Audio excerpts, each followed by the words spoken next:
बंद करून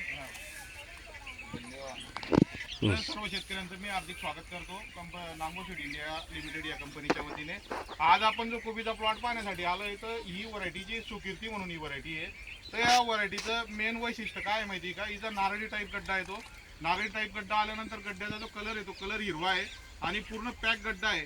पूर्ण पॅक गड्डा आहे आणि मध्ये ज्या वेळेला आपण कापतो तर आपण एक गड्डा कापू, पण आता मध्ये ज्या वेळेला कापतो तर जी मधली जी शीर येते ना ती एकदम बारीक येते. हो, त्याच्यामुळे काय होतं, जो व्यापारी घेणारा असतो, हो, जे गाडीवाले जे घेतात, तर मधली जी शीर असते ती शीर जेवढी बारीक असते तेवढा तो गड्ड्याला मार्केट जास्त असतं कुठल्याही व्हरायटीला.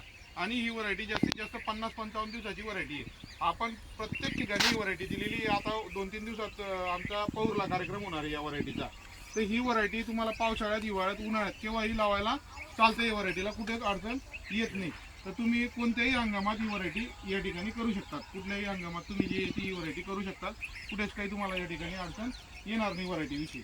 तर दादांनी पण आता पाहिलेलं आहे, दादा स्वतः घेतात या ठिकाणी.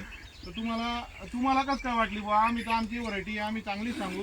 आम्ही तुम्हाला 3 व्हरायट्या दिल्या आहेत तुमच्या गावात. सगळ्यात पहिले आपण व्हाईट पल दिली. व्हाईट पलचे 2 कार्यक्रम झाले तुमच्या गावात. त्याच्यानंतर आपण श्रावणी व्हरायटी दिली आहे. श्रावणीचे काही प्लॉट तयार होतात आता, श्रावणी पण आपण तुम्हाला दाखवू. आणि त्याच्यानंतर ही एक सुकीर्ती म्हणून ही व्हरायटी दिलेली आहे. आणि भेंडीमध्ये आपण अनायशा म्हणून व्हरायटी दिलेली आहे. हो, तर अनायशा पण तुम्हाला तोडायला पण प्रॉब्लेम नाही आणि हिरवी भेंडी राहील पूर्णच्या पूर्ण. तर ती अनायशा व्हरायटी पण अतिशय चांगली आहे. तर आपल्या शेतकऱ्यांना हीच विनंती आहे की तुम्ही ही जी व्हरायटी आहे तर ही व्हरायटी तुम्ही वर्षभर केव्हाही लागवड करू शकता. केव्हाही लागवडीला ही चालू शकते. आता जरी तुम्हाला रोपं टाकायचे असले तरी ही व्हरायटी तुम्हाला या ठिकाणी चालू शकते. आणि हिचं काय आहे, थोडंसं कामगिरी असल्यामुळे थोडासा लेट झाला, थोडीशी साईज मोठी झाली, पण हिची छोट्या साईजचा पण गड्डा तयार होतो आणि नारळी टाईप गड्डा तयार होतो.